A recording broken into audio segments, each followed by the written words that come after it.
alaykum, hurmatli tinglovchilar. Men Shahrisabz davlat pedagogika instituti matematika va ta'limda axborot texnologiyalari kafedrasi o'qituvchisi Zahiriddinova Shahlo bo'laman.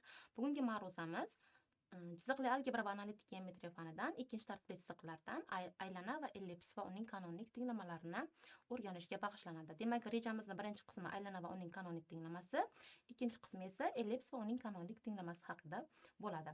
Xo'p, ma'lumki tekislikda to'g'ri chiziq x va y o'zgaruvchilarga nisbatan ax plus by plus c barobar 0 tenglama bilan analitik ifodalanadi. Ikkinchi darajali y chiziqlarda esa x va y o'zgaruvchilarga nisbatan ikkinchi darajali tenglamaning umumiy ko'rinishi quyidagi ko'rinishda bo'ladi.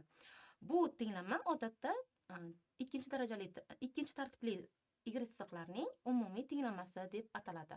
Endi rejamizning birinchi qismi aylana va uning kanonik tenglamasi haqida gaplashsak.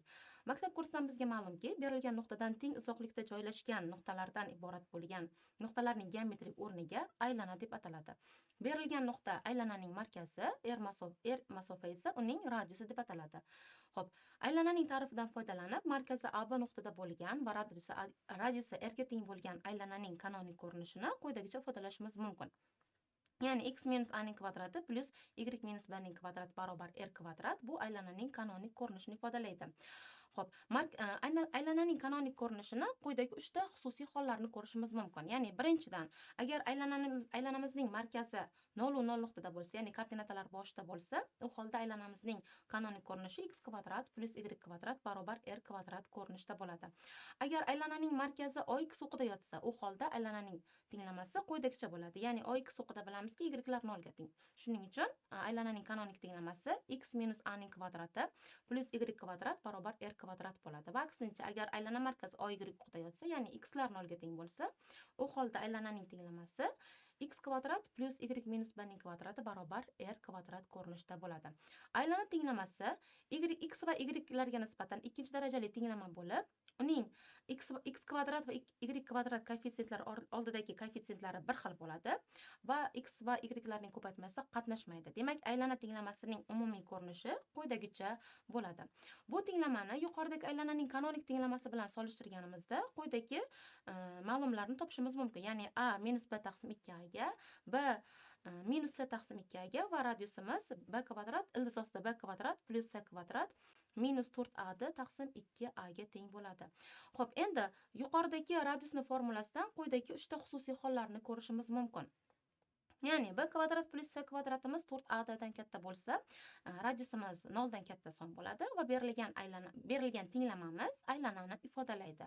Ikkinchi holda esa b kvadrat plus c kvadratimiz 4a ga teng bo'lsa, u holda radiusimiz 0 ga teng bo'ladi va qaralayotgan aylana bitta nuqtani anglatadi. Uchinchi holda esa b kvadrat plus c kvadratimiz 4a dan kichik bo'lsa, u holda r mavhum son bo'lib qaralayotgan tenglama ma'noga ega bo'lmaydi.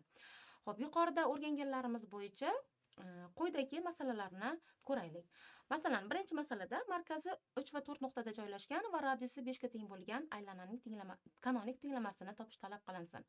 U holda yuqoridagi formulaga asoslanib, a ning o'rniga 3 ni, b ning o'rniga esa 4 ni qo'yib, radiusning o'rniga 5 ni qo'yganimizda aylananing quyidagi kanonik tenglamasiga bo'lamiz. Ya'ni x minus 3 ning kvadrati plus y minus 4 ning kvadrati barobar 25. Endi boshqacha masalani ko'rsak, ya'ni aylananing quyidagi tenglamasi berilgan bo'lsin va uning markazi va radiusi topish talab qilinsin. Ya'ni aylananing tenglamasi ko'rinishi x kvadrat plus 4x plus y kvadrat minus 6x plus minus 3 barobar 0 ko'rinishda berilgan tenglamani aylananing tenglamasini markazi va radius topish talab qilinsin. U holda biz maktab kursidan, algebra kursidan keltirish formulalaridan foydalanamiz.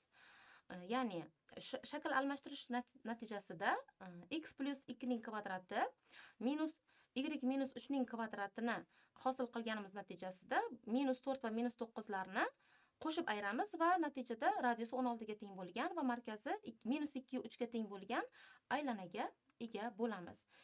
Va oxirgi masalamizda xo'p, mana bunday ko'rinishga ega bo'lgan, ya'ni x kvadrat plus y kvadrat plus 6x minus 8y plus 25 barobar 0 tenglama tekislikdagi qanday nuqtalarning geometrik o'rnini ifodalaydi. Bundan oldingi ikkinchi masalamizda qilgan shakl almashtirishimizni ham xuddi bu masalada takrorlaymiz va natijada x plus 3 ning kvadrati plus y minus 4 ning kvadrati barobar 0 tenglamaga ega bo'lamiz. Ya'ni bunda markazi minus 3 u 4 nuqtada bo'lgan va radiusi 0 ga teng bo'lgan nuqtani koordinat markazi minus 3 u 4 nuqtada bo'lgan nuqtani anglatar ekan. Demak, berilgan tenglamamiz.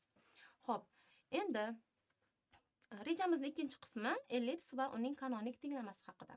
Xo'p, ellips deb nimaga aytiladi? Berilgan ikkita f1 va f2 nuqtalargacha bo'lgan masofalarning yig'indisi o'zgarmas songa teng bo'lgan tekislikdagi nuqtalarning geometrik o'rniga ellips deb ataladi. Bunda f1 va f2 nuqtalar ellipsning fokuslari deyiladi. f1 ning koordinatalari minus cu 0 ga teng, f2 ning koordinatalari cu 0 ga teng bo'ladi. Xo'p, aylanam ellipsimiz ikkita o'qdan iborat, ya'ni katta o'q, kichik o'qdan iborat. Bunda A1 dan A2 gacha bo'lgan masofa ellipsning katta o'qi deyiladi. B1 dan B2 gacha bo'lgan masofa ellipsning kichik o'qi deyiladi. A1 dan 0 gacha va 0 dan A2 gacha bo'lgan masofalar o'zaro teng va ular A ga teng bo'ladi. Va bular ellipsning katta yarim o'qlari deyiladi. B1 dan 0 gacha va B1 dan 0 dan B2 gacha bo'lgan masofa esa B ga teng bo'lib, bu ellipsning kichik yarim o'qlari deyiladi. Fokuslar orasidagi, ya'ni f1 dan f2 gacha bo'lgan masofa esa fokuslar orasidagi masofa bo'lib, u 2s ga teng. Xo'p, demak, ma'lumotlarga asoslanib ellipsning kanonik tenglamasini quyidagicha ifodalashimiz mumkin. Ya'ni x kvadrat taqsim a kvadrat plus y kvadrat taqsim b kvadrat barobar 1 bu ellipsning kanonik tenglamasini ifodalaydi. Bunda b kvadratimiz a kvadrat minus c kvadratga teng.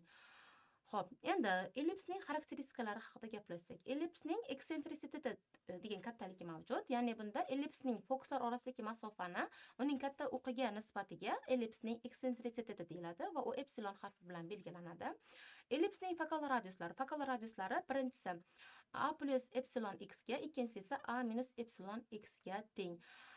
Xo'p, x barobar a taqsim epsilon va x barobar minus a taqsim epsilon tenglamalar bilan berilgan to'g'ri chiziqlarga ellipsning direktritsiyalari deyiladi.